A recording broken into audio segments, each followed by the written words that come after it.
O Show. This is the Big O Show. This is the Big O Show.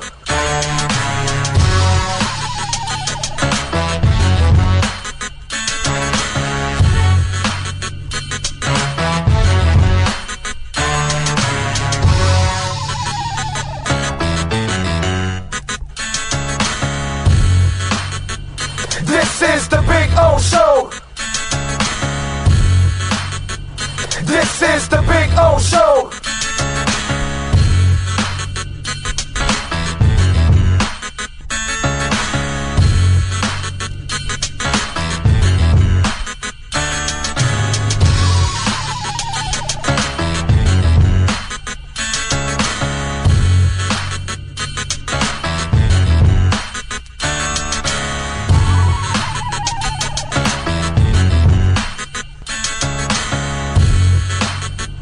This is the Big O Show. This is the Big O Show. This is the Big O Show. There's just one place to get our lowest payment on the new 2025 Acura RTX, $399 a month. It's the Season of Performance event at Acura of Pembroke Pines, #1 in the USA.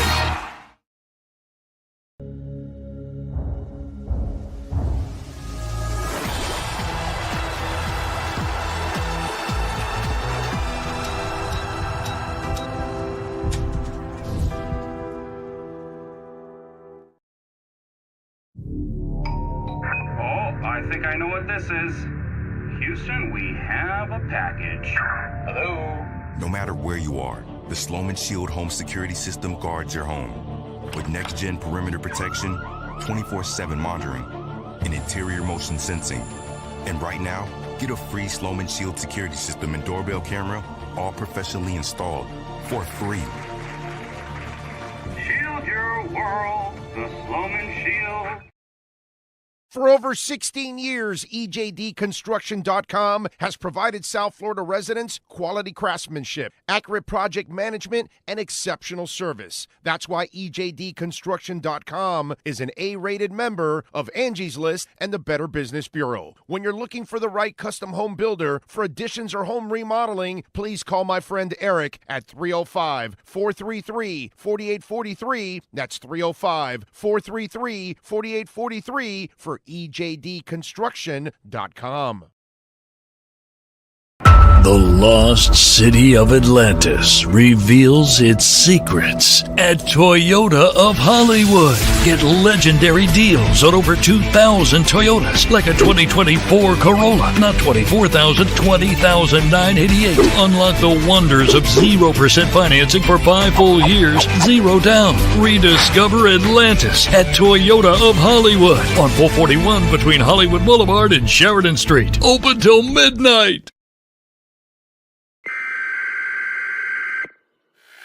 We interrupt this program to bring you a special report. Miles an hour, that's a Category 4 hurricane.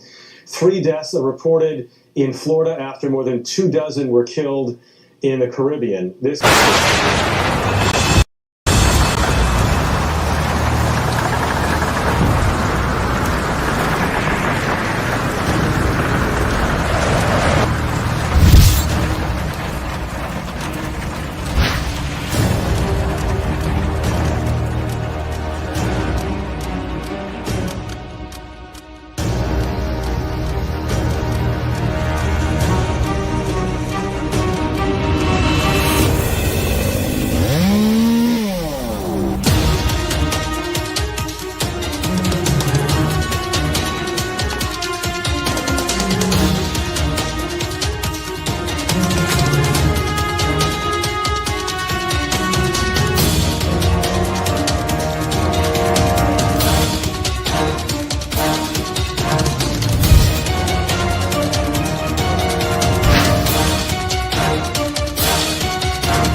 There's just one place to get our lowest payment on the new 2025 Acura Integra, $289 a month. It's the Season of Performance event at Acura of Pembroke Pines, #1 in the USA.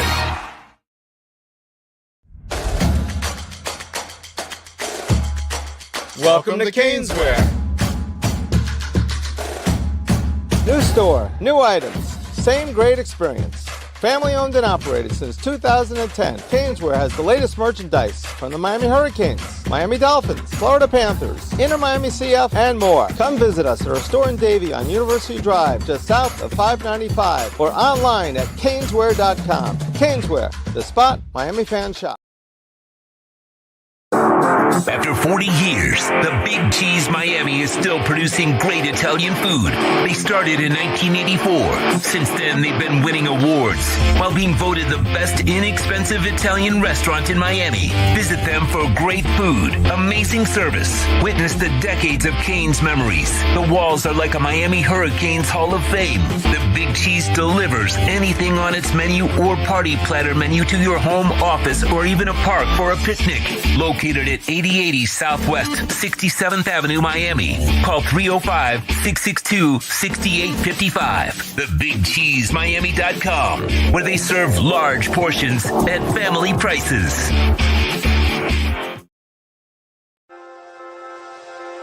Hi, this is Jeff Welt from Welton Rayom. Dan and I have been in business together for over 22 years. We're not your typical lawyers. When Dan's not working in the office, he's flying his stunt plane. When I'm not in the office, I'm either getting tattooed, bowling, riding a motorcycle, or going to concerts. We might not be your typical attorneys, but we are aggressive attorneys, and we'll do whatever it takes to get you what you deserve. Consultations are always free. Call us anytime, 24/7. Welton Rayom can help. There's just one place to get our lowest payment on the new 2024 Acura ZDX, $299 a month. It's the Season of Performance event at Acura of Pembroke Pines, #1 in the USA.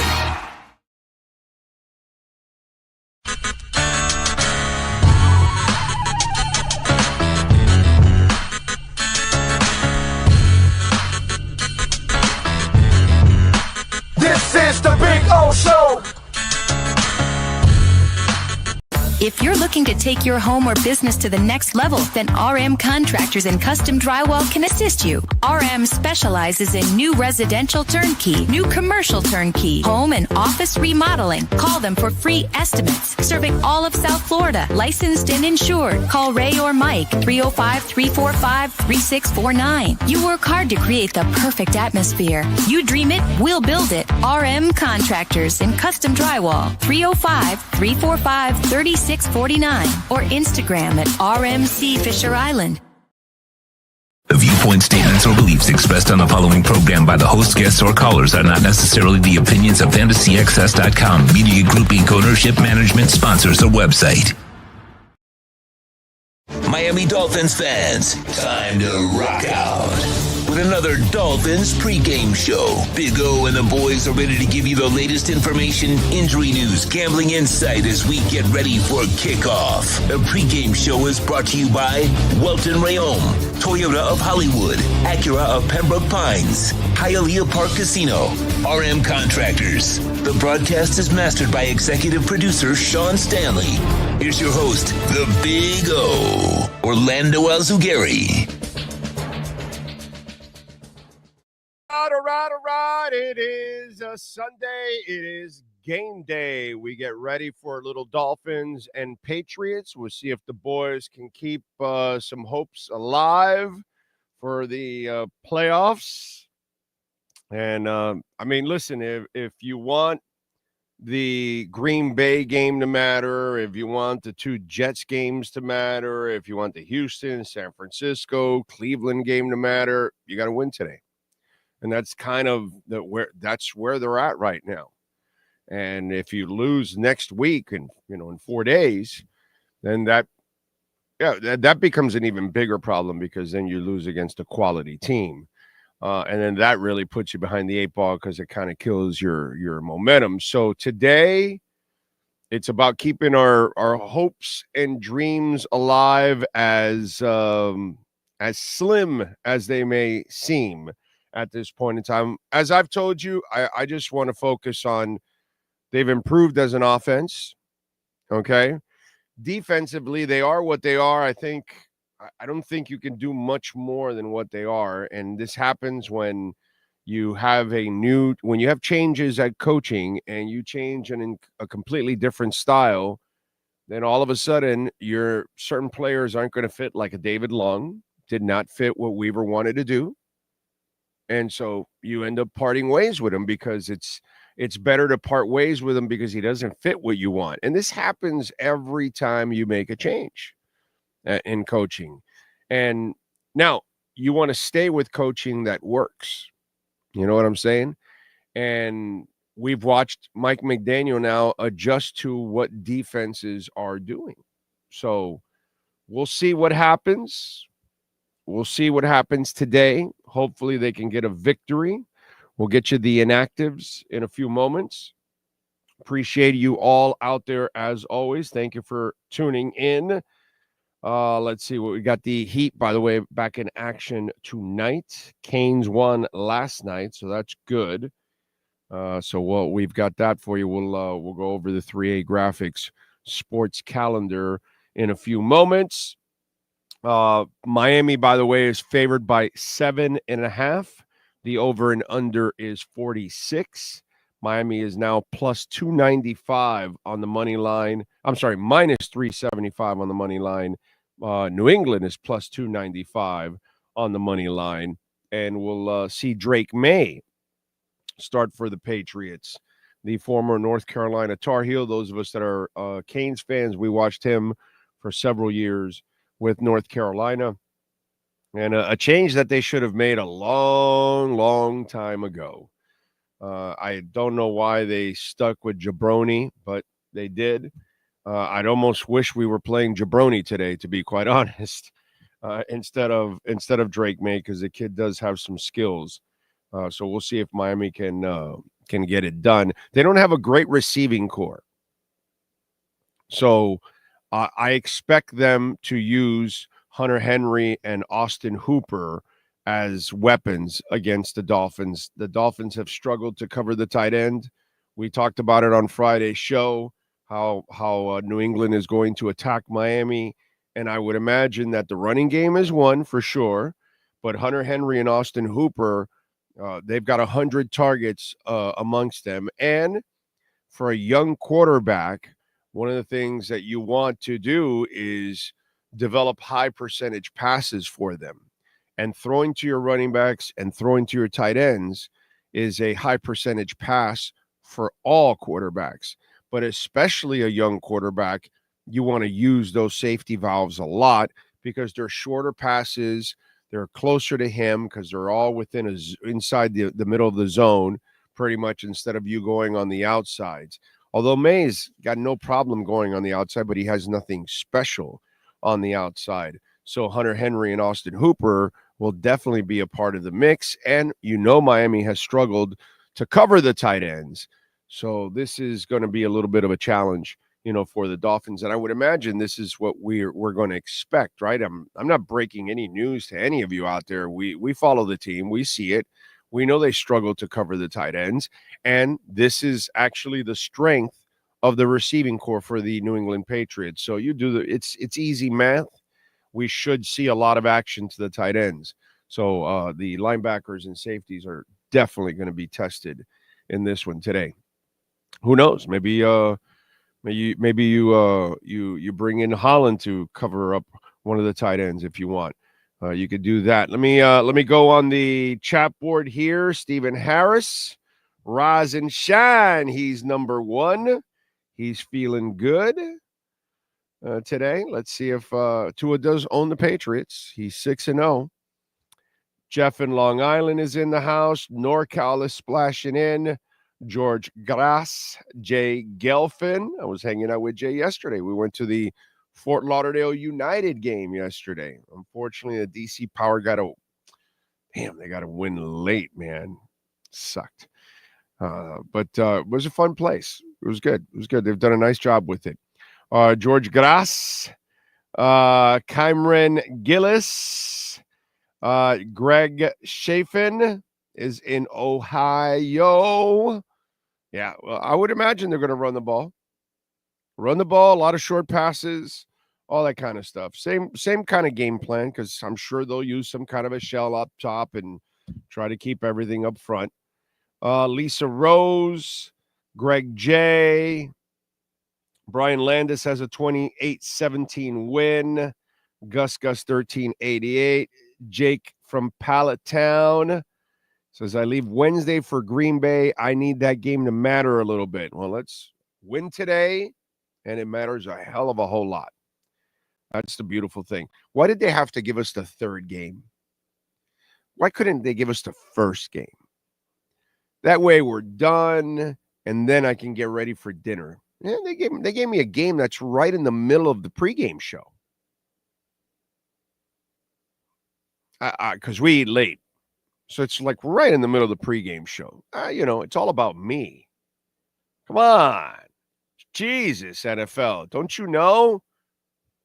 Give us the first game. Make it Dolphins at Detroit or something. Fine. Whatever.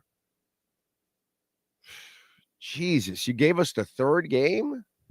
You know how much turkey I'm going to have in me? I don't even know. I should be able to stay up because it's the Dolphins, but damn, dude. Could have had a heart in giving me the noon game, okay? That way the game's over, and then I can sit down with the family and have dinner. Now I gotta tell the family to rush and make sure they have dinner before the pregame show. I don't know. Maybe, Sean, what we'll do is we'll pre-record the pregame show. We'll create a fake inactive list and then just fire it away right before. What do you think about that? Thumbs up? Yeah, 2 thumbs up there.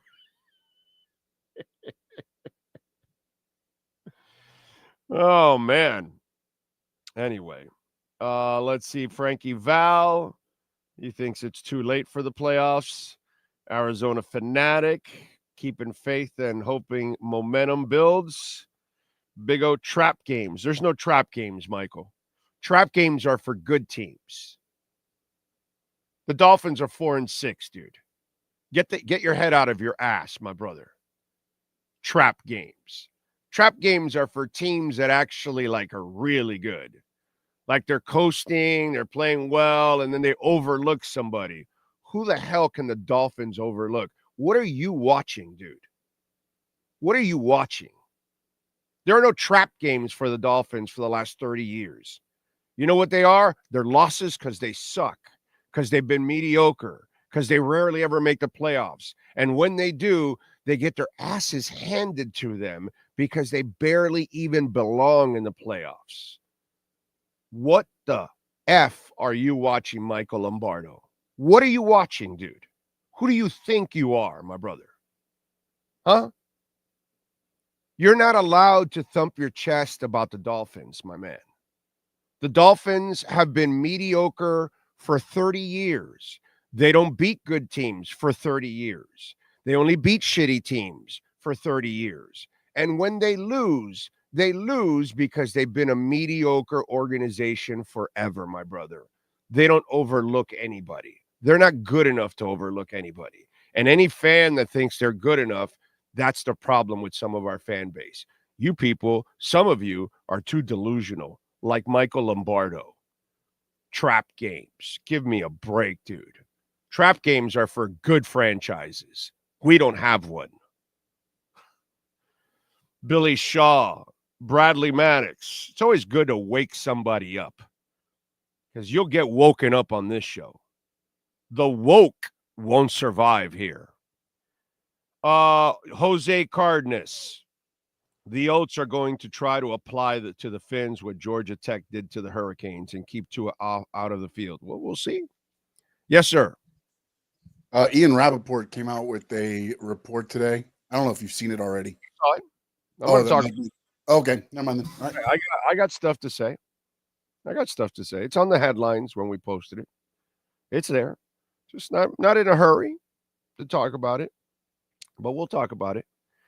Billy Shaw, Chase 1, Arcarillo, Julius Guresa. We are well, sir. You're in Australia. Australia. Have fun out there, man. Have fun down under. That's what she said. Alex Palenzuela, Frankie Vai, SETI Alpha, a division rival should never be there's no trap games for the Dolphins. That word doesn't exist. That's silliness from Michael. That's a silly fan that when his team wins 3 games, he thinks they're actually like really good or something. You know what I'm saying? He's the kind of fan that thinks they're going to win 12, 14 games every year. That's the delusional fan. Anybody that thinks trap games exist for shitty franchises, they don't. Trap games are for really good franchises, that they're coasting, that they're winning, that they're Kansas City, and that they're playing a lesser opponent. That's a trap game for them. Or they've played 2 really good opponents in 3 weeks, and they play a shitty opponent in the middle. Trap game for them.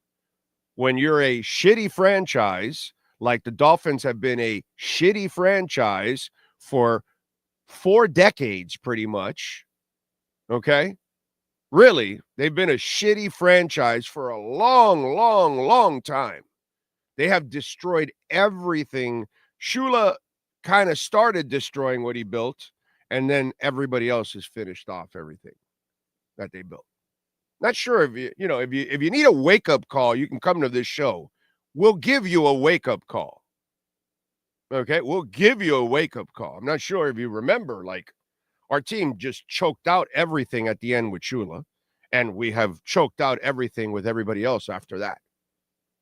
So, I mean, I'm not exactly sure if some of you, we had a listener once, I remember Eddie Vento, I think is his name, right? Nice guy. He did the same thing one day about, he had some delusional settings of his team or something, just like Michael. We need to bring you back down, okay? The Dolphins have been a terrible franchise for decades. Decades. That's what we've been trying to get out of, being a terrible franchise. And they're 4-6. They're terrible once again. So there are no trap games. Terrible franchises don't have trap games. They just play terrible and lose again. So if you think that somehow they lose today, it's a trap game. No, they lost because they have a bad coach, or they didn't prepare well, they didn't play well, or they made mistakes, or whatever it is. There's no trap. Okay? Some of you may not understand the definition of what a trap game is. But, the Panthers, they're entitled to have trap games. They're really good. They win a championship. They go to championships. Things that the Dolphins never do, ever do. They used to do it when I was a child, go deep into the playoffs. But I was a child. A child. I'm 58 now. I'm no longer a child. So my entire adult life, all I know is a terrible franchise, a bad franchise. It's what I've known pretty much for 40 years. The end of the Marino era, they couldn't win big games. And ever since then, they can't win anything. So let's stop with, the delusional fan. You're not going to have a fun ride here. So don't try to talk yourself out of mediocrity. We've been stuck in it for decades.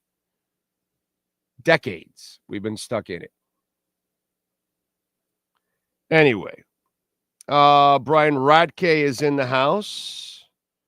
Big Oi, Dolphins versus Lions game would be a Super Bowl preview of what century? Let's see. Tony Zags. Remember when the Dolphins won 7 in a row with Flo? Remember that he won against all the shitty teams and lost against all the good teams? But hey, you go ahead and remember however you want and remember it. Go ahead, man. Remember it. Be delusional. Flo won those games that were all the shitty. Stuck in the middle, dude. Stuck in the middle. That's why he got fired, because he lost all the good games. And then he, pumped up the record against all the shitty teams, which is what the Dolphins have been for 30 years. They're mediocre. They're not good enough to be absolutely terrible, and they're never good enough to be a real good playoff contender that will go deep into the playoffs. They're barely good enough to make the playoffs, or just bad enough to be right outside of the playoffs. That's been the Dolphins forever, and that season with Flo, my brother, was a perfect example of what our team has been for 30 years. Beat the shitty teams, can't beat the good teams. Stuck right in the middle. Steeler wheels. Anyway, Michael Lombardo says, I'm 74 years old and been watching the Dolphins my whole life. Okay, you don't know everything, Big O. They're a hit team. They're a hit team. They hit my heart constantly and crush it? Is that what it is? Trap game is going to be on Thursday. I'm on a diet, and there's going to be all that food: el pavo, gravy, mashed potatoes, lechon, beer, etc. Yeah, that's a trap right there. Frankie's got the right idea of a trap. You're in the middle of a great diet, and all of a sudden they hit you with Thanksgiving. Sons of bitches. Tell you, I'm with you, Frankie. That's a trap right there, buddy. King Chile is in the house. He feels the pain. Que vive Bitcoin. Saludos desde Madrid. Thank you, C-Flow. Thank you. Little dip right now, by the way, for you, especially for you newbies. It's like at 95, 96 or something right now. It's a nice little dip right now, man. I know it sounds crazy, right? 96,000. Yeah, but if I tell you it's going to shoot up past 1 million, 96,115 right now. 161 now. Really nice dip, because it's going to shoot past 100,000 on Monday. So you're going to pick up that 4% like nothing. What does your bank return 4% within hours? Nah, I doubt it. Anyway, let's see. Robert Alexander, sing it. Oh, mediocrity, crap eating. That's what we do. And we're professionals at it. But we love our Dolphins. Live and die with them. Damn right. True Fin fan, Song Angel won. First playoff game. Oh, your son won, huh? Angel won, huh? Nice job. Congrats, True Fin fan. El Song won. I like it. Way to go, Angel. Congratulations, my brother. I'm sure True Fin fan farted away the competition. Anyway, let's see. Freddie Cervantes is in Tallahassee. All right. Take me down to a South Tallahassee. Zach says, I'm not defending Flo, Big O. This fan base is always looking for an excuse. That's right. Ari says, and when they have a playoff game, they get destroyed. Yeah, because that's who we've been forever, dude. We're good enough to beat the really good, really shitty teams, and we're never good enough to hang with the good teams. We're just good enough to like barely make the playoffs or barely not make the playoffs. We've been like that for 30 years. And the back end of the Marino era, that's how we were. And the back end of the Shula era, we're making the playoffs and then just out. It started there. And then it's just it got worse, because at least with Shula, we used to make the playoffs all the time. We weren't doing a lot in the back end of it. But then after that, it was like we barely would ever make the playoffs. And whenever we make the playoffs, it's right a first round exit every single time. So, this is not a team that has any trap games or anything like that. Some of you try to talk your teams up like if they're actually really good or something. And let's be honest about our teams. This franchise has been bad and they can't get over it. Big O, you remind me of Hank the Hammer for no nonsense. Yeah, well, that's kind of where I came from, that era. Ed Kaplan, Neil Rogers, Hank Goldberg. That's where I came from. Jim Mandich.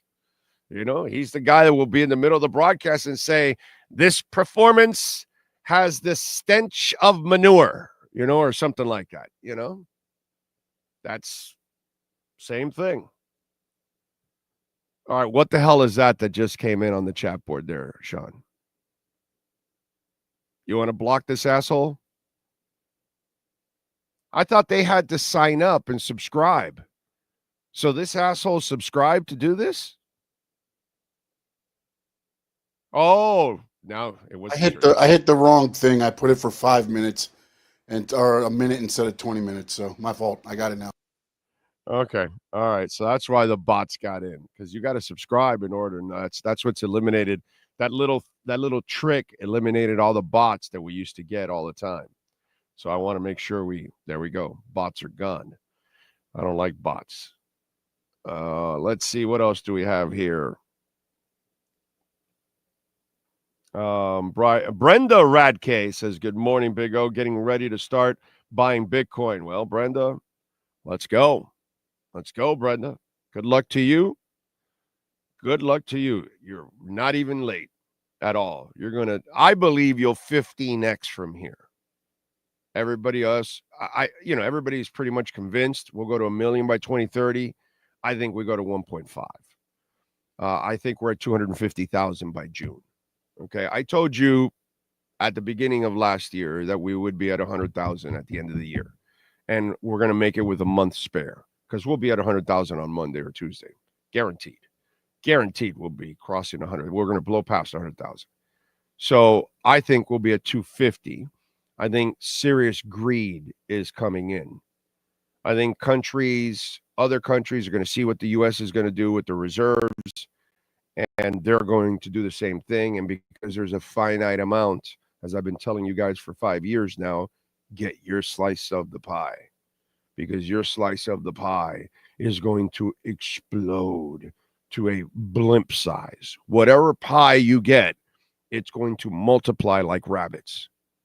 So get whatever size of the pie you can afford. And you are not late. I keep telling you all this. You're not late. I haven't stopped buying Bitcoin, and I will not stop buying Bitcoin. Why? Because there's a finite amount. And when it's done, it's done. So this is the first bull run we've had where the supply is going down.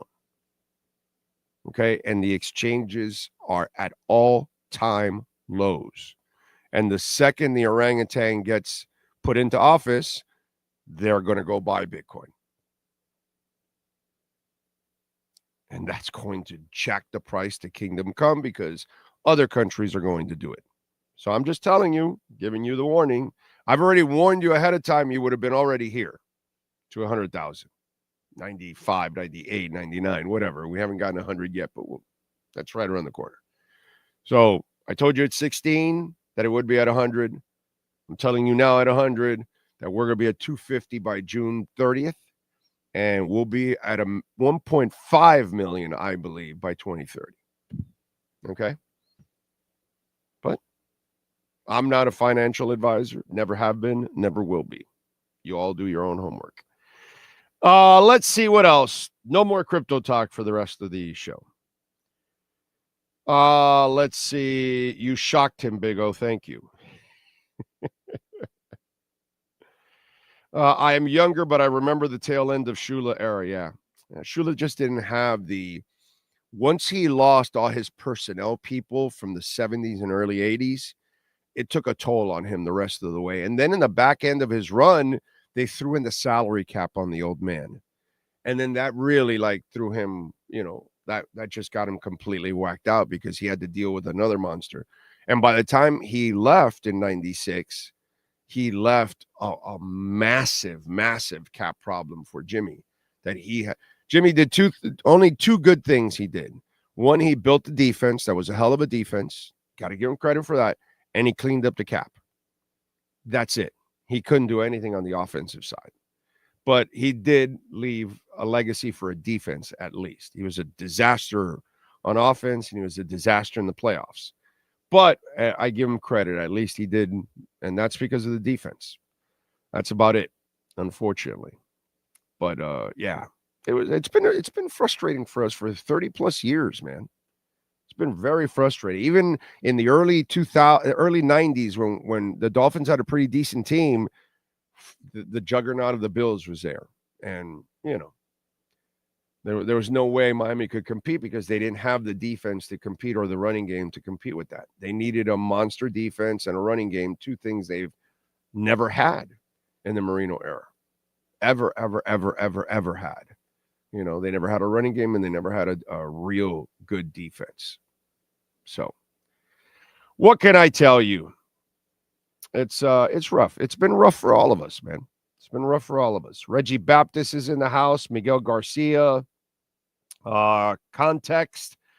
Tank for Ward. You're still tanking for Ward? Huh? You still think tanking for Ward is the idea? I think I've brought some of you back down to reality on that one. Omar Geiner in the house. Yes, definitely no injuries, and hopefully they win. We're going to lose because isn't wearing his Bitcoin cap. Is that what I did last week? Is that true? Did I wear a Bitcoin cap and we won? I don't remember that. I'm not sure. I don't even know what I wore. I think they might be right, actually. Now that I'm thinking about it, I think I said something along the lines that the Dolphin hat wasn't working, so I went with Bitcoin. I think you had the Satoshi hat on, actually.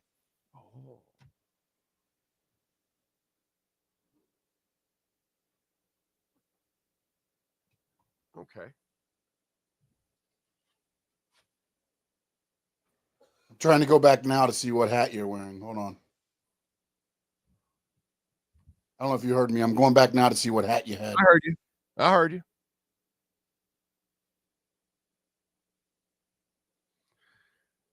All right. I don't know. I try to satisfy. If this is what helps, then this is what we're going to do. I'll wear the Bitcoin hat for the, if that's what you guys say. I think you're right. I think I said something along the lines that we weren't winning with the Dolphin hat every week. So I switched it up and I put on a Bitcoin hat. Is that true? It appears we are wrong. You had the orange Dolphins hat on last week.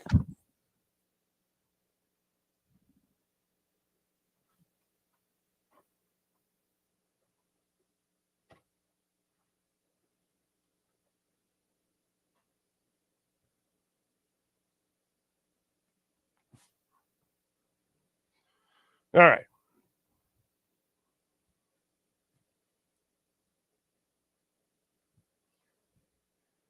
By the way, you get these hats at Caneswear. Use our code BIG010, get 10% off. By the way, when things are like on sale, half off, they don't allow you to get the 10% also, just in case. Because maybe I think they do, but they don't actually, 10% off when you could get 10% off. But anyway, enjoy out there. The 10% off. BIG010. Use it. And remember, you can make a donation on the show, Cash App or Venmo at Cash Big O Show. That is Cash Big O Show, Cash App or Venmo. You can use these QR codes. You can make a Bitcoin, which it's perfect time to make a Bitcoin donation. It's on a dip. You can even make a Ethereum donation, which we always love that. And of course, you can also make a donation on PayPal for those of you that are out of the country. I've been told that Cash App or Venmo are not good for you guys. So PayPal, you can also use the QR code there and support the show however you can. Visit our amazing sponsors. Okay. Yes, sir. All right. So here, the final update, the final update. Against the Rams, you wore no hat. Against the last week, you end up wearing the Bitcoin with the red the Bitcoin. I don't know what it looks like a Satoshi. Nope, not the Satoshi. It is a Bitcoin with a red looks like a logo in the middle, but it was a Bitcoin. Oh, okay. Yep.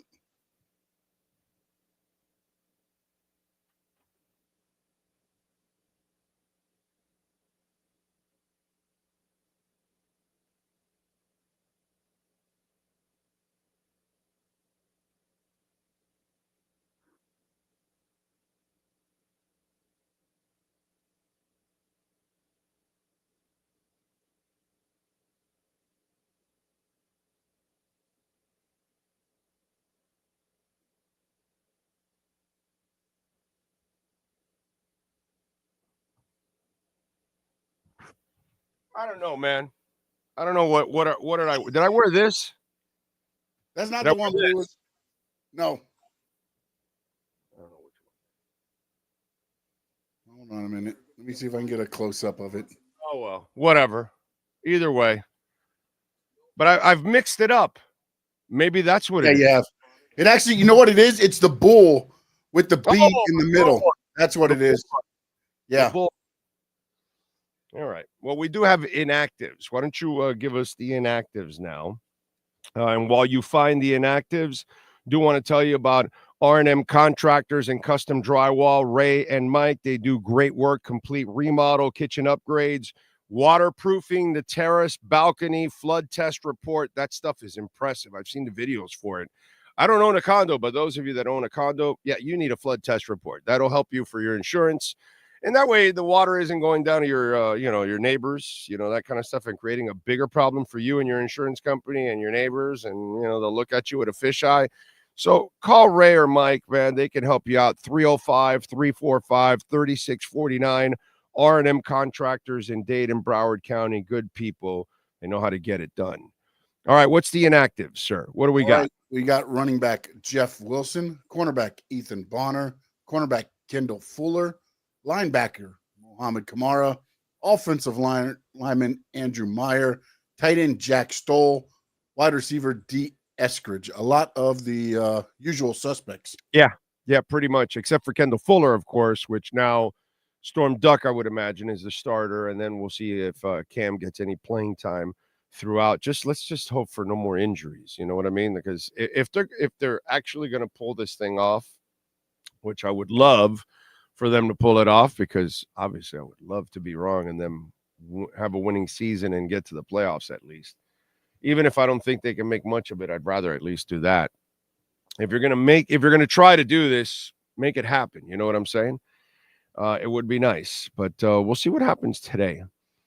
Let's see. What else do we have here? Frankie says, I was wearing a Mike McDaniel hat.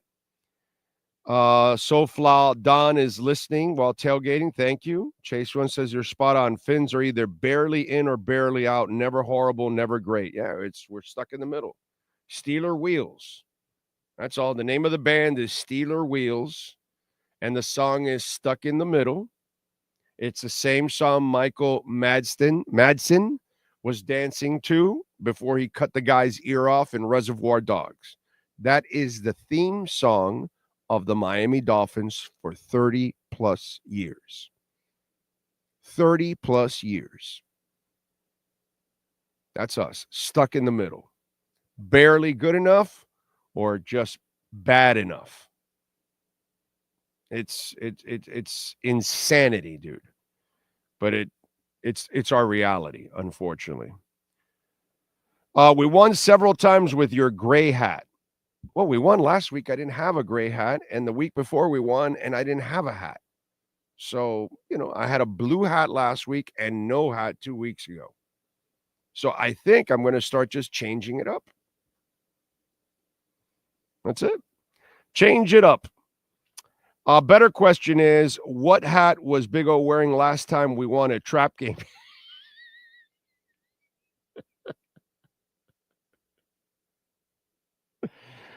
I may have been wrong, but that was entertaining. Yeah, it's the things we do here. We could do all kinds of stupid shit here and get away with it because we do whatever we want here. We don't answer to anybody. It's a beautiful thing. It's a beautiful thing to do things that you don't answer to anybody.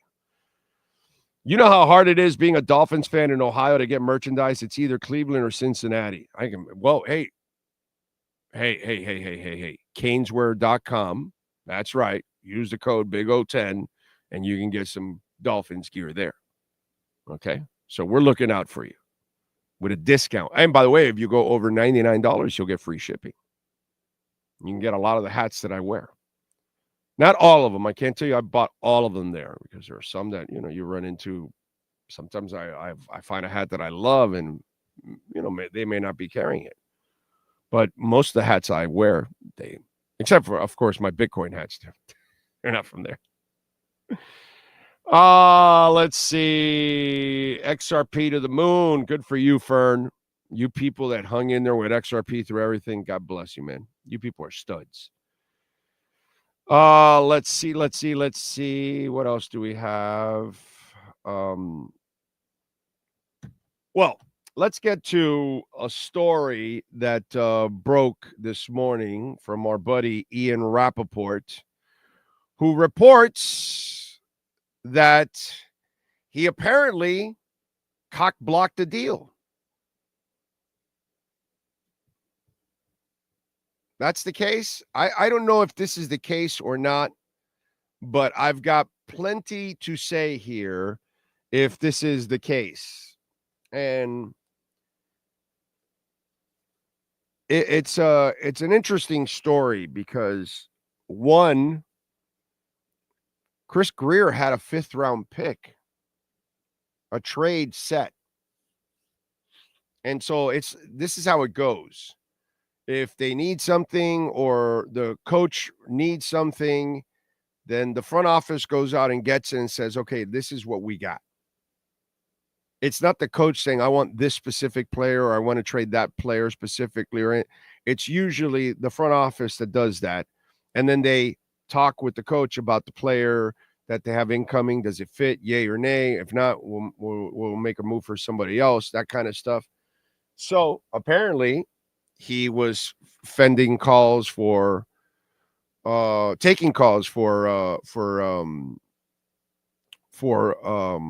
Calais. And he was able to get a 5th rounder out of Baltimore for Calais. I would think it would only be a 7th or a 6th rounder. To get a 5th rounder is pretty good. So McDaniel, apparently, because of he valued the leadership of Calais, and he still believes in the team and all of that, he kind of nixed the deal. And I also understand that if you trade him, he's kind of a leader in the locker room. It will deflate the locker room. It'll be kind of like we're waving the white flag, all that kind of stuff. So I understand all of that. Okay? My problem is with all of this, and here's where I'm coming from, unfortunately, and I'm going to be brutally honest like I normally am. I don't believe in McDaniel anymore. I don't believe in him as a coach. I don't believe in him as a leader. I don't think he has anything about him that's head coach material, to be quite honest, after I've watched him now for 2.5 years. And I'm not the guy that says, oh, well, he's running now for the last couple of weeks. Oh, great. No, dude, it took him 2.5 years to learn to do that.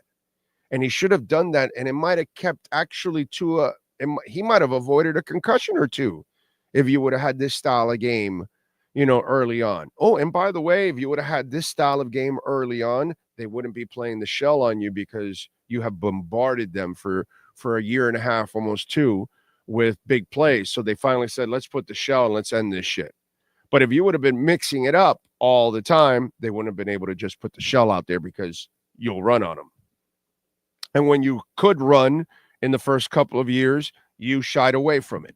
So now, because your ass is on the line, because you've done a shitty job running this team, because you've done a shitty job of preparing, because you make shitty decisions during the game consistently, now you hold the team back from getting a 5th-round pick.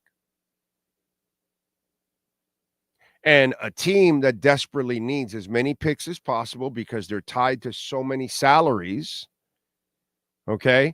And because you're trying to save your ass in this season because you can't keep a locker room together, because if you lose Calais, you don't have the leadership to maintain a locker room like, let's say, a Spo does or a Paul Maurice or somebody that really commands a locker room. You don't command the locker room. You need Calais to command it for you. See, my take's going to be a little different than what you're going to get on their flagship or QAM or most of the writers probably, because they're not going to take this kind of a stance.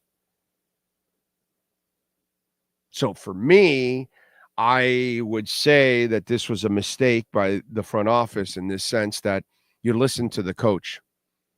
And at this point, I wouldn't, but I get it. You're all in the same boat. so you have to save your ass. But I would have traded Calais Campbell. And then the talk is, so if you lose, you might end up releasing him anyway? You want to see me pissed? You go ahead and release him for nothing when you could have had a 5th rounder because you wanted to listen to McD. You know, to me, that story is just frustrating, to be quite honest. But again, I think the season's over. I don't think they're going to the playoffs. And again, stuck in the middle. You see a coach that can actually go into the playoffs and make an impact? Come on, man. Who are we kidding here? That's the delusional part of our fan base. Oh, the hopes are still alive. Yeah, mathematically, you're still alive. But realistically, even if you get in, are you expecting to do anything? Just out of curiosity.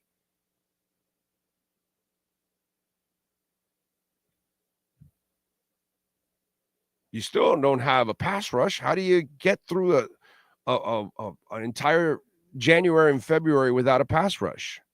You can't.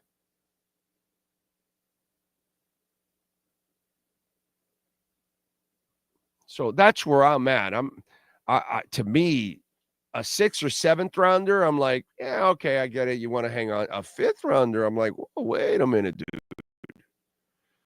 A 5th rounder is not a bad pick for a guy that you've got him on a 1-year deal. What am I trying to sneak into the playoffs? I mean, I haven't seen any proof that this is a team that can turn around and become monsters. Because that's what you kind of need to make a run in the playoffs, right? If you're going to unseat the Bills and the Chiefs, you're going to need to be really, really good. And last time I checked, they're not even close to that. I would have traded him if I had a 5th rounder. I thought for sure it was a 6th, 7th round. I thought a 6 would have been like, wow, okay, you got a 6. That would have been, that's pretty good. Like, I don't mind you not trading him. But once you got to the 5th round, I'm like, holy shit, dude, that's not bad for a guy they're only going to get for a couple of games, and you're not going anywhere anyway, with or without him. I know it's a pregame show, and I'm supposed to, talk it up and all that, but I'm just not a bullshitter. I get the writers have to talk it up because they got to sell papers. And they got editors above them that won't let them do that anyways. I understand that. But I don't worry about those things. I don't do things for clicks and views. I don't care. I don't need it. It's not my thing. Never has been, never will be. I'll shock you with everything else that I say. So that's, for me, when I see this story, I say you ruined an opportunity to get a 5th round pick because you're listening to a coach that is trying to just save his ass, and a coach that has no leadership qualities. And so he has to hang on to the few players that he has that actually have true leadership, because everybody else is going to try hard if they see Calais busting his ass, because out of respect, and so that helps in the locker room. But if you trade Calais, then it's up to the rest of the group and the coach to make sure that the focus is there. And he doesn't have that it quality for that. Cash App or Venmo at Cash Big O Show. That is Cash Big O Show, Cash App or Venmo. And you can make a Bitcoin or Ethereum donation. You can also make a donation through PayPal, which we always appreciate it. Greg Sashi, thank you, sir, for your amazing dedication to the show. He says, need some home cooking today. Fins up. Let's go. Let's go. Need a nice game from him. Ray Martinez, thank you, sir, for the love on Venmo also. Big time. Hard Rock, go Fins. Oh, that's right. He's a season ticket holder. He's at every game. Nice dip for Bitcoin. Take advantage. Damn right. So really, really, really, really good window, especially for you newbies to get in. 96,480. Not bad. Not bad. Cash App or Venmo at Cash Big O Show. That is Cash Big O Show, Cash App or Venmo. And thank you all out there, as always, for the support. Biggest Dickus on the Super Chat says, should we drop Armstead and use Paul next season? Well, no, he's only here through this season, my brother. So no, they're going to play him for the rest of the year, Teron Armstead. You're not going to play Patrick Paul right now. Patrick Paul will play next year, and he'll get his playing time. But Teron Armstead plays for the rest of the season. No, you got to play Teron Armstead. You got to protect the quarterback, dude. You can't put a rookie out there just to go for if you have given up on the season, then I can see some of that. But they haven't given up on the season. So while you haven't given up on the season, if you're not trading Calais, you're definitely starting Armstead.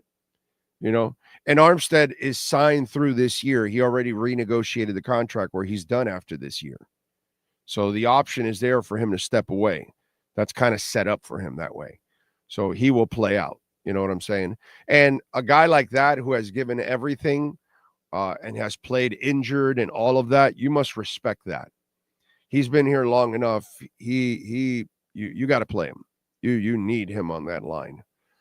Man, if that guy had the body that could stay healthy, Jesus, he's impressive. He is impressive. And he is banged up and older now, and he can still get the job done. It is amazing. He's a special talent. You just wish his body would have been, more workable with him. Where did you get that? Where did you get that hat at Caneswear? By this one right here? This one I did not get at Caneswear, I believe. I'm pretty sure I did not get this one at Caneswear. Okay. I think I got this one. Yes, I did, on Instagram. I ran into it on Instagram and I said, holy shit, this is really nice. And so I think it's a New Era cap. Is that what it is? Yeah. New Era. So look for it. There. Anyway. So yeah, I think it's a New Era cap. I don't know if they still have it. I hope they do for you. But yeah, I bought it like, I don't know, year and a half ago. Something like that. I would have made that trade. Calais is on his way out either way. I know. I would have made the trade. I would not have listened to my coach. I say, hey, man, you had your chance. I have to do what's best for the team moving forward. You could have. See, here's my problem. And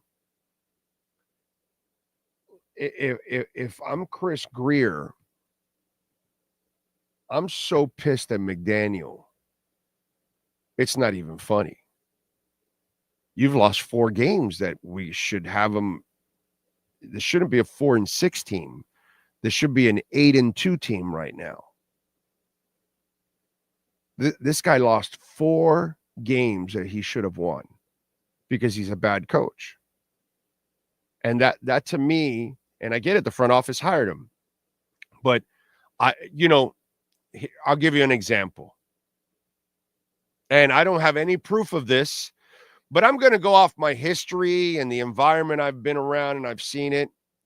I'm going to say Jorge Mas was insoportable. And that in Spanish to English means he was unhinged, unbearable to be around after that first round exit.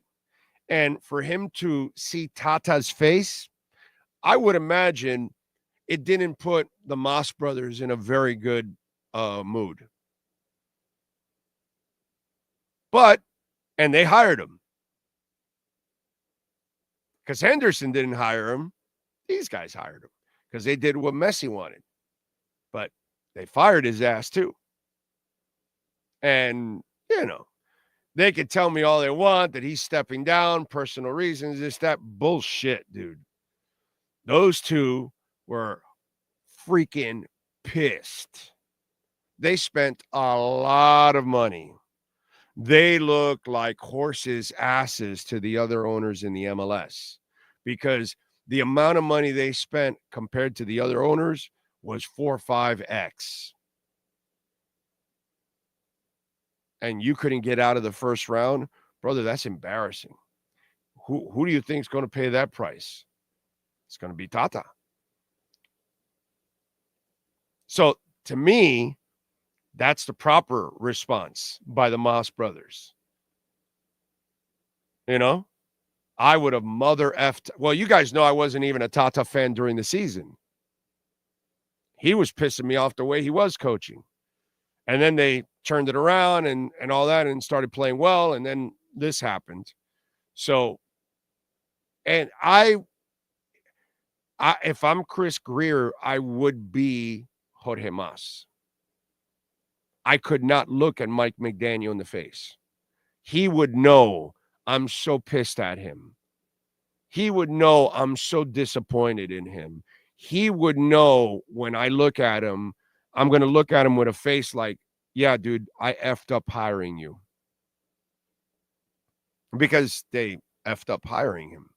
Because he's going to get a lot of people fired in that building eventually. So I would have taken the 5th rounder. Because I got to do what's best for the franchise. Mike McDaniel's not what's best for the franchise. At least that's what I'm convinced of from here on out. I've been convinced of that for weeks now. It was already turning on me last year, as you all know. He kind of came in this season with double secret probation. He failed. So I'm done with the guy.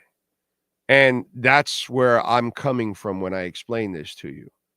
I'm coming from the side of I'm done with you, McDaniel, anyway. So, yeah, I'm trading Calais Campbell for a 5th rounder. I'm not giving you any more chances. And again, I like the front office. I'm a fan of the front office. I like this roster. This roster should be 8-2 right now with a real coach. That's our real problem. The real problem on this team is that they don't have a real coach.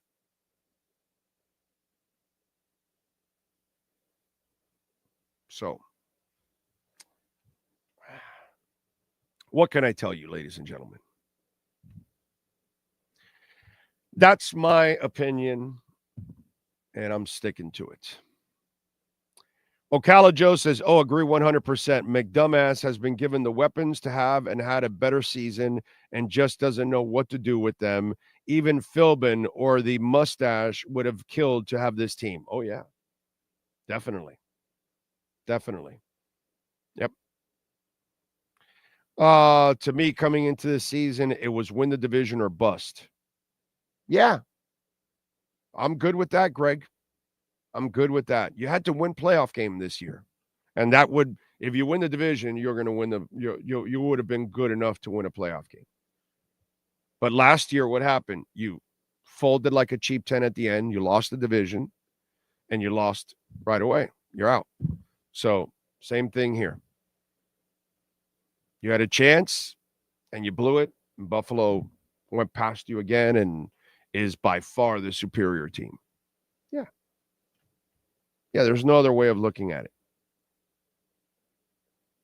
So, what might have been with a good backup QB? What might have been with a good coach, dude? Yep. So, it is what it is. We have the ingredients, but no chef. Exactly. That's been our problem. Even the last year of Flo, you had enough ingredients to win more, and you didn't. And that's why he got fired. Greer hired the coach, and Greer has never had a winner. Well, we can't say that because they have had winning seasons. Winner as in the playoffs. But that's been something for this team for 30 years. The stuff that they haven't overcome forever. So, yeah, it's not a one thing, it's not a one-player issue or anything. But at this point, right now, it's a coaching issue because there's enough talent to win way more games and play better and be more disciplined and all those things, and you haven't. That's the sad part about it. So, oh man, with Snoop Huntley, guys on drugs. Well, the problem is, see, here it is, Mike Giovanelli. Let me walk you off. See, the problem with a lot of you as fans, see, if you had a real coach, Snoop Huntley wouldn't be the quarterback, Mike. If you had a real coach, Skylar Thompson would never be here. He would have been drafted and cut right away because a real coach would have had a real backup prepared. See, but Mike, you're not very smart. So you assume Huntley, but the mess was there because of the guy that's there creating the mess, Mike McDaniel. He's the guy that said, no, I don't need a backup quarterback. Skylar's fine. We're good. And you're not. And you had him there for 2.5 years. So that's a bad coach. A bad coach is someone that grooms a backup quarterback for 2.5 years and says he's ready for this moment. And he cuts another guy for him that actually has more experience starting than him. And then when he goes out to start, he looks like he's completely unprepared for the moment. That's a bad coach, Mike Giovanelli. But you're not very smart to pick up on that. So you wouldn't have Skylar. You wouldn't have Huntley. You wouldn't have this situation. You would have Tua may have had less concussions with a real coach because he might have run the ball more instead of put him out there to risk so much. All those things. You might have had more wins since you would have had a better coach. But Mike, I get it. You get blinded by it, and then you throw all the facts from the bad coach in for the reality when that's not the reality. If you had a real coach, you would have had a much better backup situation. Maybe you would have run the offense a lot better. All those things. But that's all right. You go ahead and run with the whole Huntley thing because that makes a lot of sense. All the other coaches that could have been here would have had Huntley here. Yeah. Sure, Mike. Anyway, let's see. Brian Shannon, exactly. The sad part is we constantly make the same mistakes we made in McCoach's first season. Let's see. Hi, Mike. Bye, Mike. LOL. Suds, thank you for the love in the super chat. I was done with McDingus for a while, but now just watching his mic'd up antics and his post-game speeches are just missing me off. Yes. I'm with you. Good coaches find a way to win no matter who you have. Michael M says, Big O was right. An experienced coach would have probably been better. Much better, bro. Much better than this guy. And would have had a much better backup prepared. So that's a sad part, man. Let's get to our 3A Graphics sports calendar. Alan Blanco, call him. He knows how to get it done. 786-618-1443. If your company, your club, your school, your business, if you need uniforms or shirts or hats or anything that you need, please call 3A Graphics. You can do all that stuff by email, by Zoom, all that kind of stuff. That's how they do all that stuff nowadays anyways. So reach out to Alan Blanco for custom printing and embroidery. 786-618-1443. Tonight, Heat back in action, hosting the Mavs at 6 o'clock. Yesterday, Canes, number 8 in the country, defeated Wake Forest 42-14, improved to 10-1, 6-1 in the conference. Cam Ward, 280 yards, 2 touchdowns, and an interception. Jordan Lyle, an impressive 7 rushes, 115 yards, 16.4 yards per carry, and a touchdown. Mark Fletcher also had a terrific day, 9.2 yards on the ground, and Jacoby George with 2 touchdowns and 91 yards. Next up, Saturday at Syracuse at 3:30. Everything is on the line. DC Power defeated the Fort Lauderdale United in Davie last night, 1-0. That is your 3A Graphics sports calendar. All right.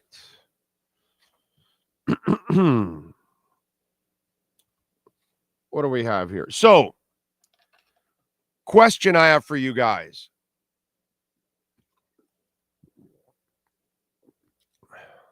Has McDaniel changed? Has he changed, or is he doing what he can only do right now?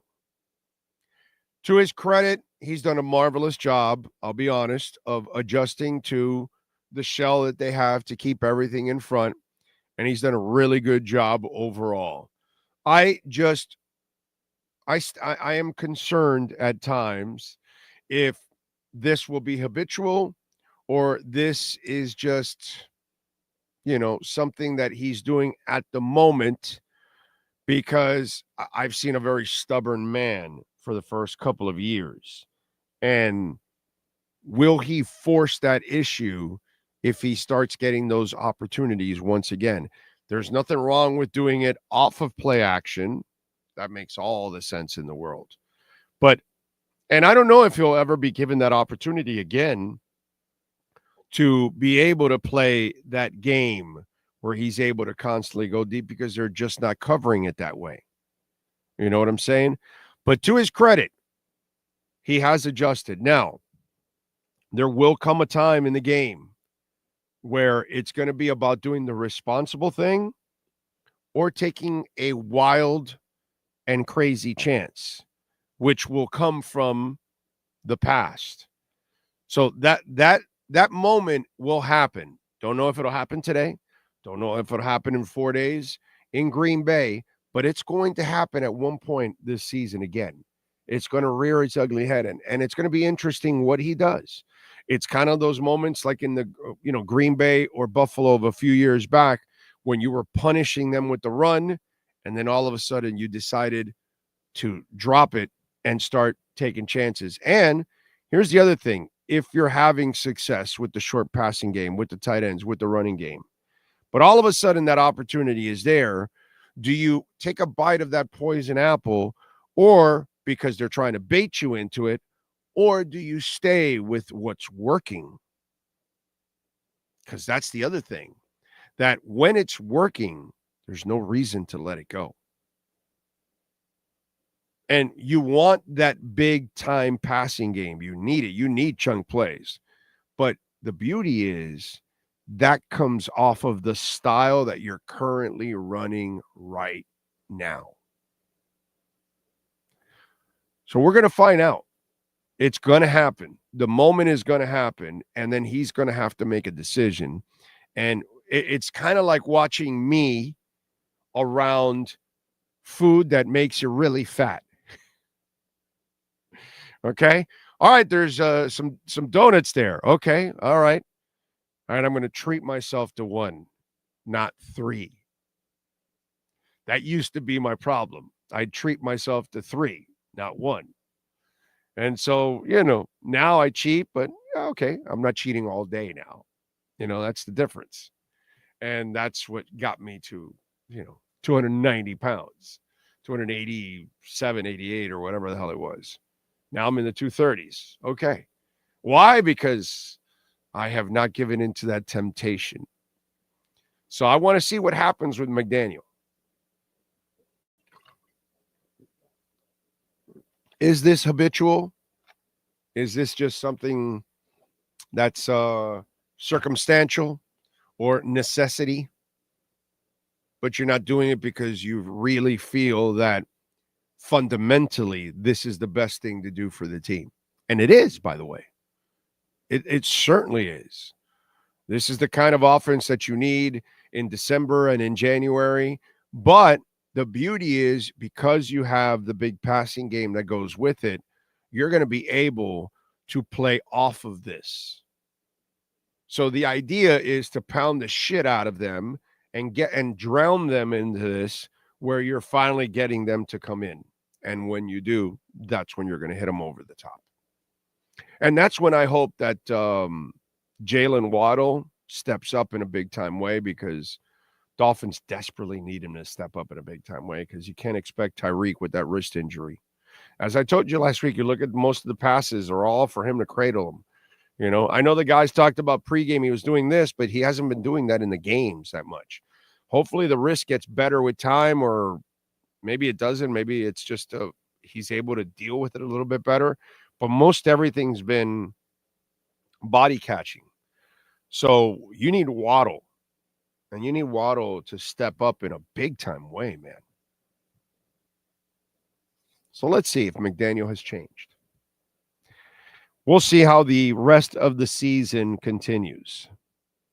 Some games he has stuck to the run, then he reverses back to throwing every down, so it's conclusion, baby steps. We'll find out. Eventually, push will come to shove. There's no doubt. We will find out depending on how the season finishes. I agree. Rajan says McD has changed, but he's in way over his head. We will see if he's really learned anything or not. He definitely is in over his head. I love to see people checking in on Pat in Nashville. It's beautiful. You people are awesome. Let's see. When the game is on the line, when the team needs a coach to call the right plays, McDaniel folds. We need to be ahead to make games easier. This is why we don't beat the good teams. No plan B. Yeah, we are front runners. Our team has been a front runner for a long, long time. Yeah, I will admit that. Big O, every food is worth a certain amount of burpees. Don't do it, or do it, then hit the floor. You're a maniac. 800 burpees in like 42 minutes. You're just a maniac. Take a look at the Cardinals game. We was running the ball well, then he stopped and started being flashy in our zone defense, which drives me crazy. Lost that game. Now, that's why I don't get crazy about the last couple of games, that they've been like more steady at doing this, you know? So yeah. He was thrown into the deep end too soon. Yeah, that's what it looks like, Rajan. That's what it looks like. Reggie Baptist says this current style of offense is what won the Patsies championships when they went pass happy during Randy Moss's tenure. Nada.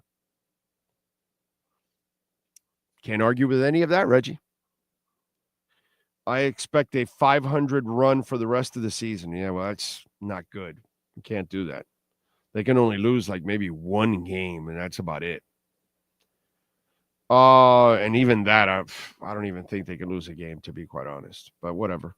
Big O McD can't help himself with being flashy. I know. Especially the fact that Ingold is back today. Running the ball should be an emphasis point number one. I agree. Donuts are a trap game. Amen to that, bro. Jesus, it's my weakness. Every town I go to, ask Sean.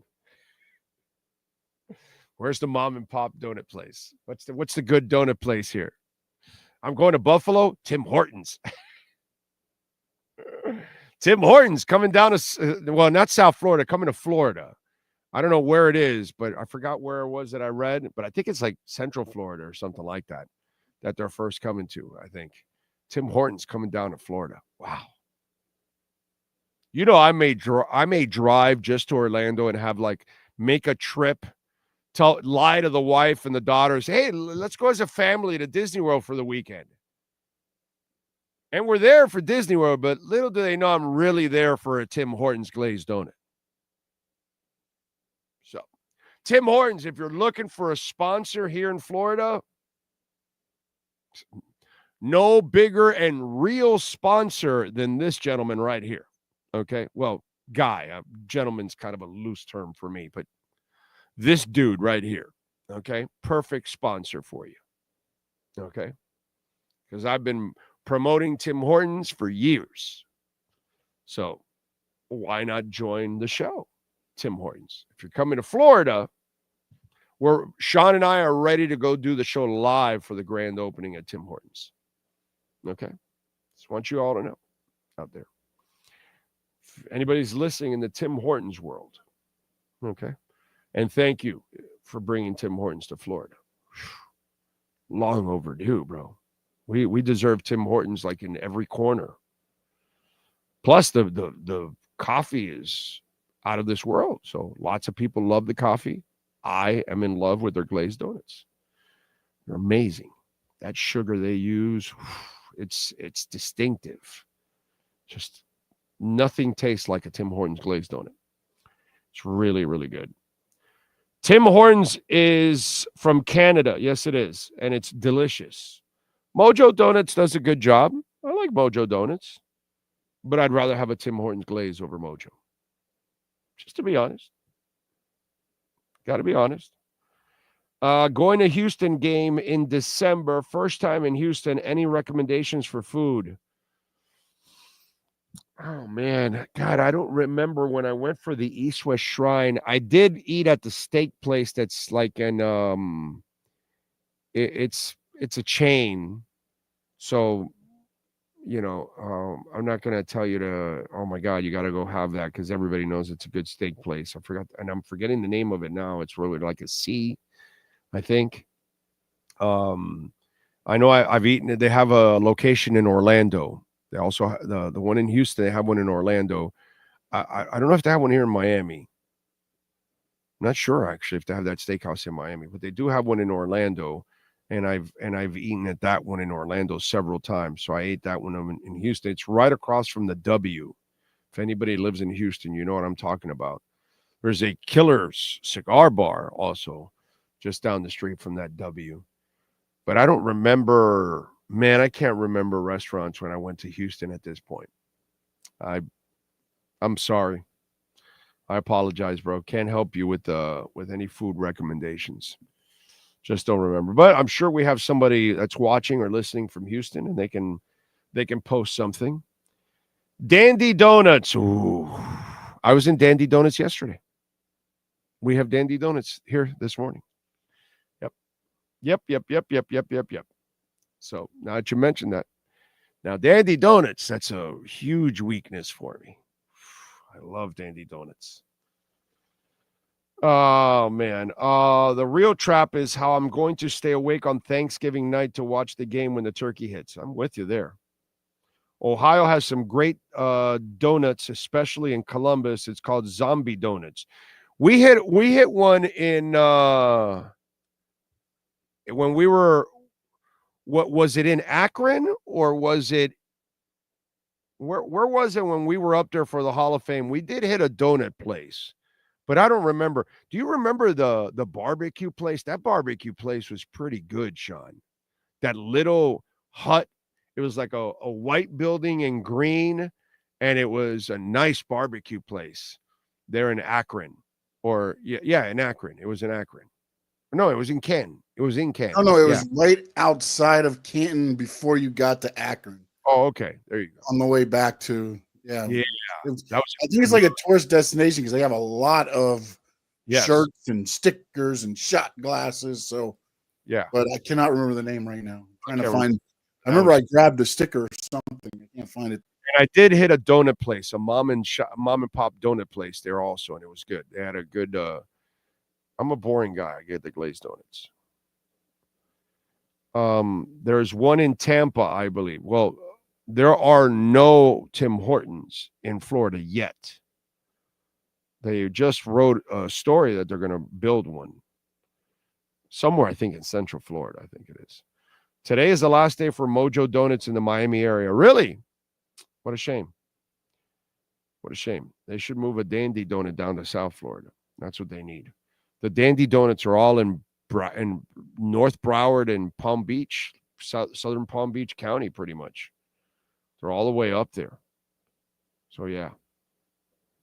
I'll trade you, Big O, a Tim Hortons for a Wawa. That's fine with me. We got lots of Wawas. Okay? Wawas are everywhere. I'll give you a Wawa. Give me a Tim Hortons. It's fine. I got plenty of Wawas to spare. I got no Tim Hortons down here. So I need a Tim Hortons. I need an In-N-Out burger. I need a Whataburger. What other chain do I need down in South Florida? I need a White Castle. No hassles. Just give me a White Castle. Because I think the nearest one is in Orlando. So we need a White Castle. We need a Tim Hortons. We need an In-N-Out burger. And we need a Whataburger. Okay? In South Florida. We don't have any of those.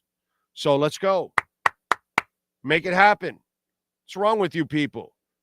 Come on. I can't do it. I'm a working stiff. But some of you out there, big spenders, let's go. Open up a franchise. You'll make tons of money down here. And we need a Dandy Donut in Dade. Southern Dade. Not even Northern Dade. Screw the people in North Miami. We need it down in Kendall, Coral Gables, Perrine, West Kendall. It's all about me. So let's go. Somebody open up a Dandy Donut, man. Are you kidding? How has nobody opened up a Dandy Donut in Southern Dade? Like, they're the best donut place in South Florida. By far, by miles. Like, it's not even close. I don't get it. Don't really get it. Don't really get it. Let's see. In-N-Out, bro. That's trash. Worse than Dick's in Seattle. I wasn't impressed with Dick's in Seattle. Dick's is stoner food. When I went to Seattle, I had to go and try the famous burger joint, Dick's. I know you guys are going to be making jokes all over. Anyway, so yeah, lame. In-N-Out is good. In-N-Out's really good. Sorry, I disagree with that one, NorCal. But then again, you don't like Guns N' Roses, so it's kind of it's a thing. I think there's only one White Castle burger joint around. No. It's that's Wayne Arnold's White Castle. But it's Royal Castle. I'm sorry, not White Castle. It's Royal Castle. That's what we used to have down here. We used to have Royal Castle, which was our White Castle. And I used to love Royal Castle. And they do have it. That's the only one, the one on 27th Avenue and 79th Street. It's still there. It's been there. It's an institution. But that's the only place it's at. So Royal Castle shut down here decades ago. We used to have them all over. I used to have one on 8th Street and 37th Avenue when I was a kid. When I was a kid in Little Havana, I had a Royal Castle right on 8th Street and 37th Avenue, and I had a Krispy Kreme, which is the funeral home that's right next to La Carreta on 8th Street. That used to be a Krispy Kreme when I was a kid. Okay? Can you imagine? I move into Little Havana, and I had a Royal Castle and a Krispy Kreme, and the sons of bitches went out of business like a year or two of me being there. They left.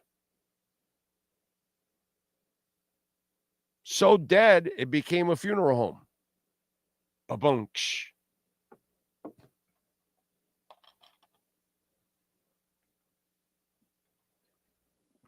Heaven. I move into heaven.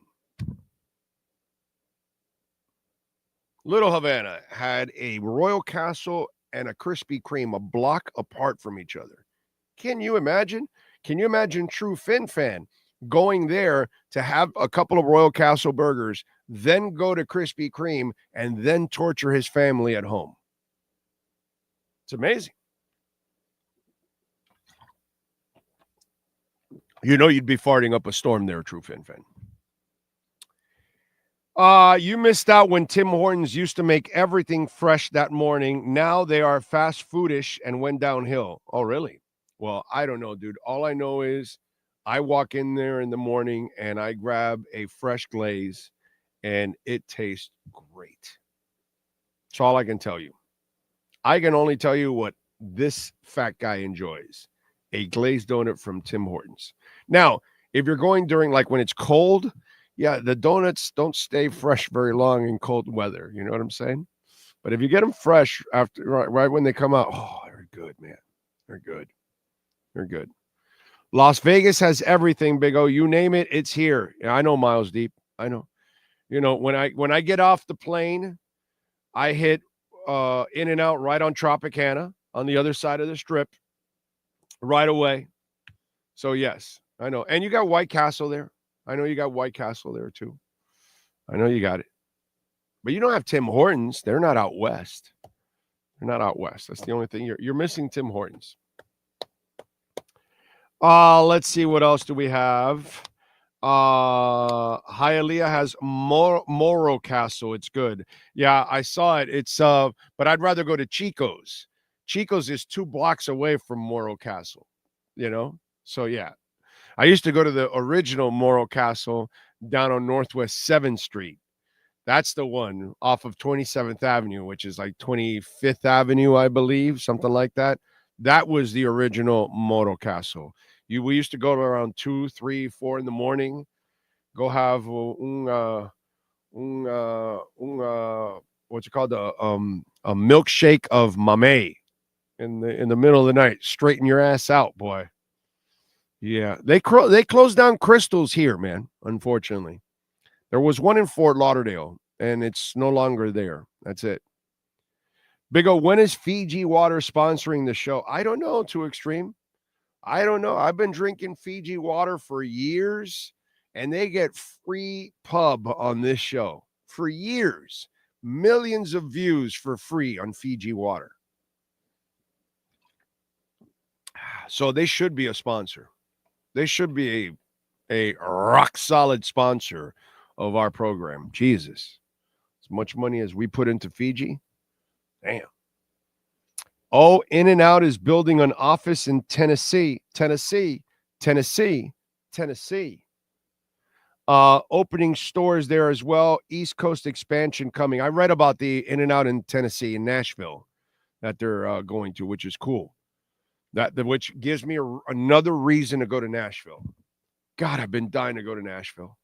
Been dying to go to Nashville for like a week and just hang out all week in the bars and go to all the live bars and see all the music and everything. I've been dying to go to Nashville. So that is definitely on a bucket list there. They add an In-N-Out, go out, enjoy some music, some good times, and a little In-N-Out. Nothing wrong with that. That's good living right there, buddy. That is good living. Big O, I'm predicting a huge game for Jonnu today. I like it. Jonnu should be, listen, we talked about it in the offseason, right? Jonnu Smith should be the number 3 option. Right now, he's the number 1 option, apparently. But we said that Jonnu Smith should be the number 3 option. And when it didn't happen at the beginning of the year, I was like, what the hell is going on here? And finally, you know, he's being used. So he should have a big game every single week. If they're so worried about the other 2 guys, that should open it up for Jonnu. That should open it up for the running game. That should open it up for Malik and Odell and everybody that plays opposite of these guys. They're so worried about the top 2 guys. Everyone else should be eating. That's it. And listen, I expect a win today. I think the Dolphins should win this game 30-12, to be quite honest. But it's not what I'm expecting. I'm expecting this ugly, dragged out game, and they eke one out. You know what I mean? Because the Patriots, by the way, do a great job of mucking up games and staying in it. So I'm kind of expecting an ugly performance here, you know, but I expect the Dolphins to win. Now, if they were coached well, I would, you know, the Patriots don't have the kind of firepower that they should be able to keep up. But I don't know, you know, with McD, I just can't trust him. So that's why I go into a game like this nervous as hell. I don't think they'll lose, But I think it's going to be an ugly game, and we're going to be into an ugly second half that they'll just have to find a way to kind of win it, you know. But you better win, because I need Thursday's game to matter a little bit, you know. You lose this one, I've been done with them, but as you all know, others will, you know. They're all holding hope still, as they say. Let's see. Shadow Wagyu near Gables High. Shadow Wagyu. Is that like a burger place or something? Worked for Fiji for 4 years. Friend is an executive VP. I will make a call. Well, Wobbs, thank you. Appreciate it. Thank you. Very nice. Very nice of you. It certainly is real. So it ain't bullshit, that's for sure. Nobody drinks more Fiji than I do. Who should I start? Kittle or John? Oh, Jonnu. Kittle was injured. He was held out last week. He's coming back from an injury. Purdy's injured. Jonnu, bro. Jonnu. And now I'm not doing the homer shit. I'm just going off of the issues that are going on. Jonnu. Definitely, bro. Definitely. 2-6-0 against the Patriots. I'm thinking he has another great game and we win big. Feels like a 33-13 game. God, I hope so. Let them know, Big O. I mean, I really think they should win big like that, 30-12. I really do. But somehow or another inside of me, I'm like, yeah, you know that's not going to happen. It's going to be an ugly game. There's going to be mistakes and all that. And it's just like, so I'm preparing myself. But they better win. Let's see. YP23 says, bro, we're not losing. I agree. I just think it'll be kind of ugly, you know? It'll be like an ugly win. I hope not.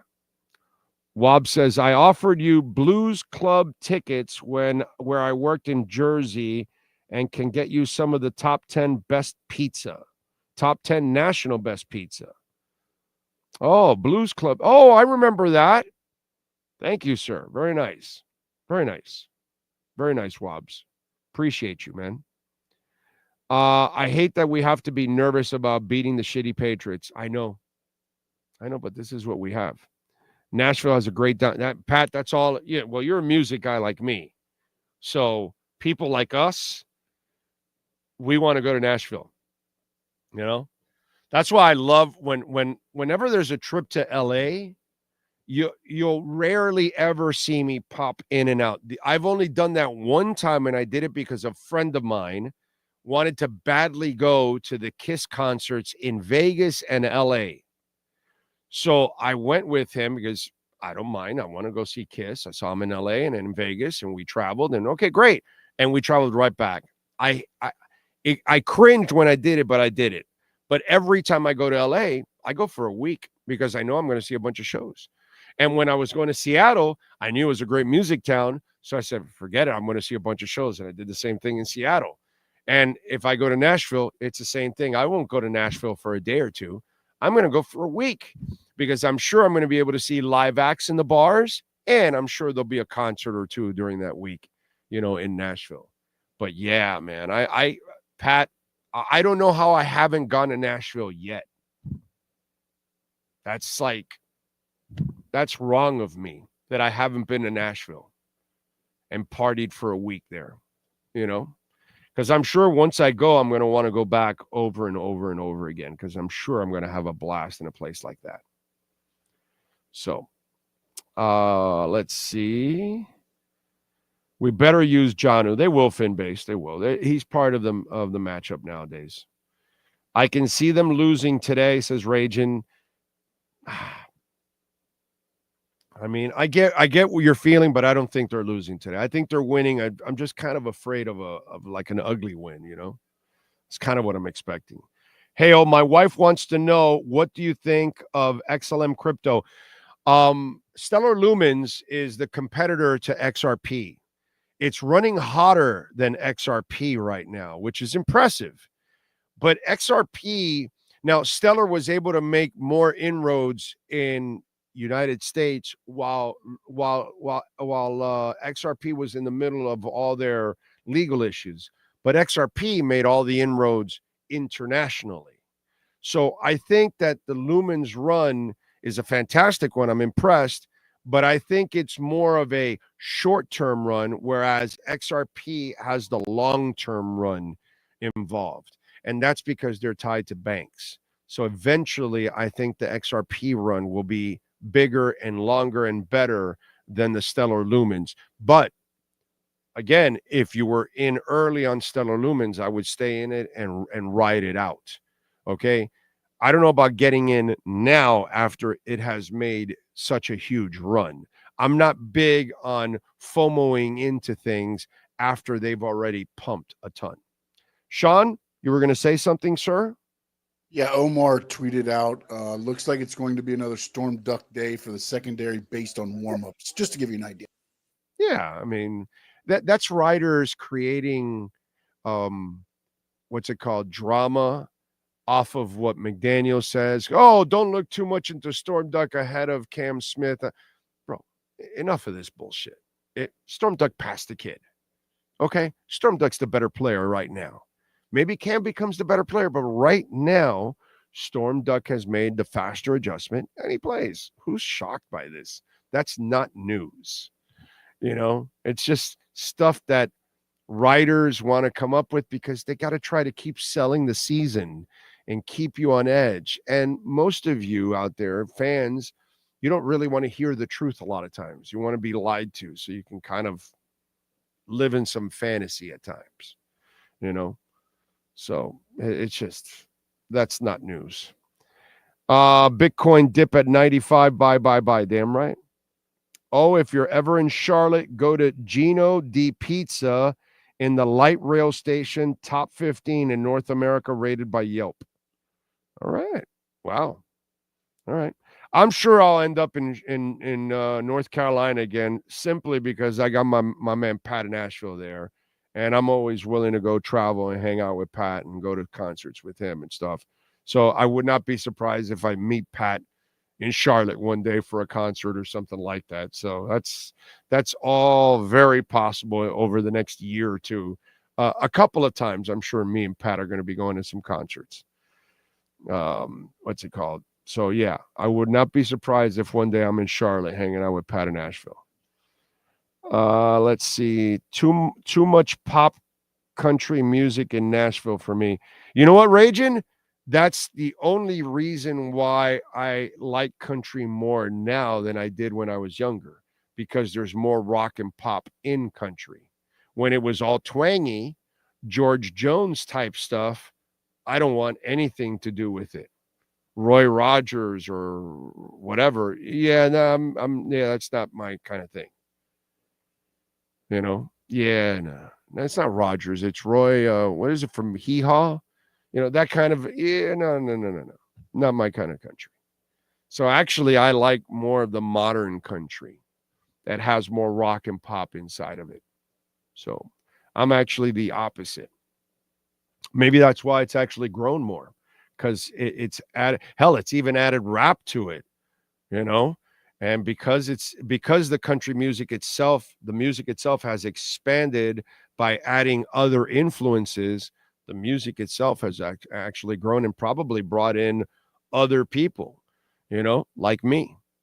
So I'm the opposite of you. I'm part of the new wave of people that actually are listening more and will deal with more new country than old country, kick my dog, drive the pickup, and you know, all that kind of stuff. Yeah.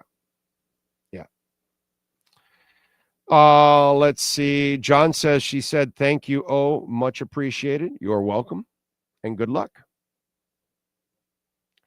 In Nashville, there is a White Castle next to Vanderbilt University. There is a legendary Tex-Mex place, San Antonio Taco, a.k.a.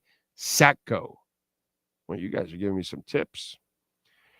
Wob says, I'm a big concert guy. I've seen over 1,500 concerts. I have seen the best live bands ever. 48 times. The Who.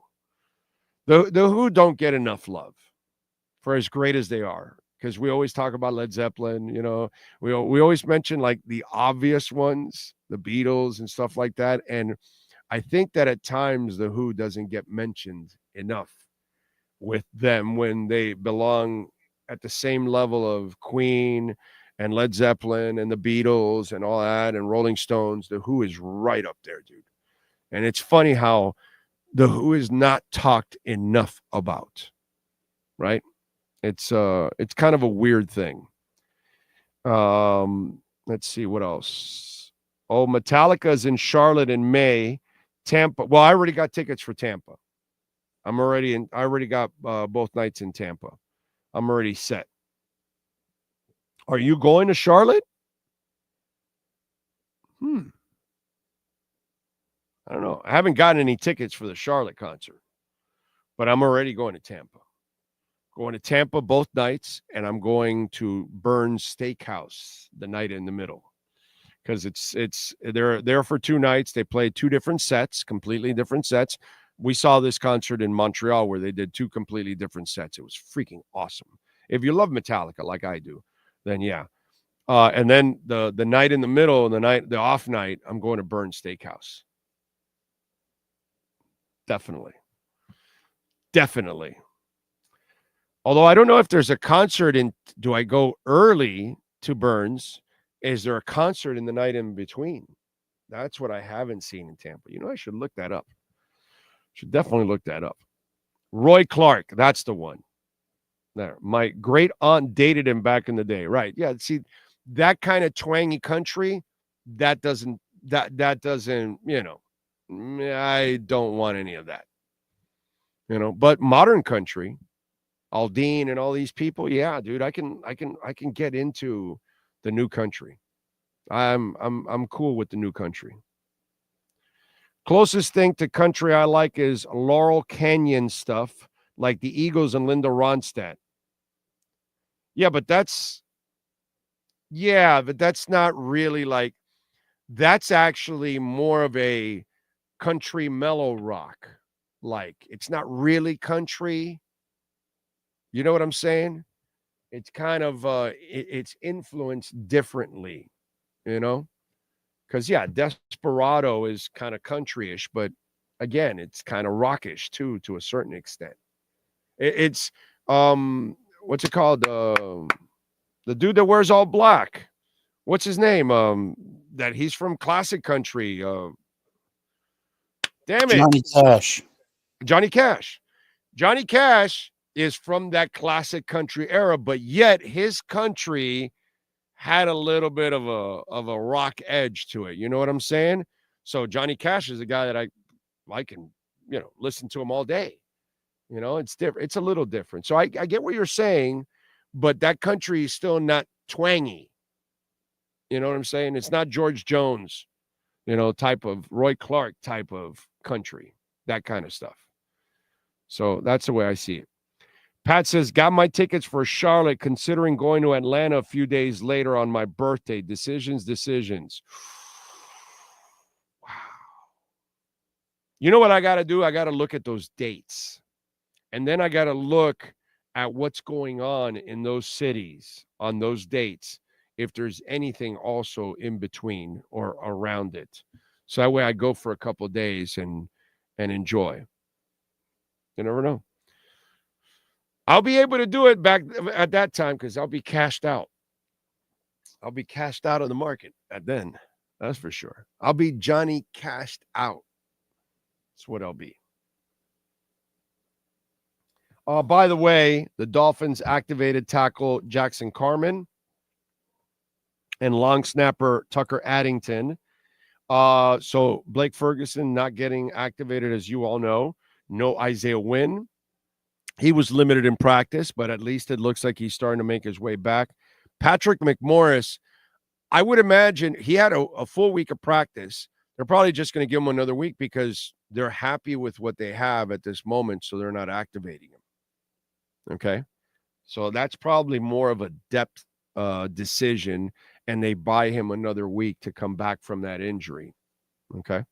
But he was looking good in camp. Now that's just camp. Okay? Johnny was one of the greatest. Waylon Jennings.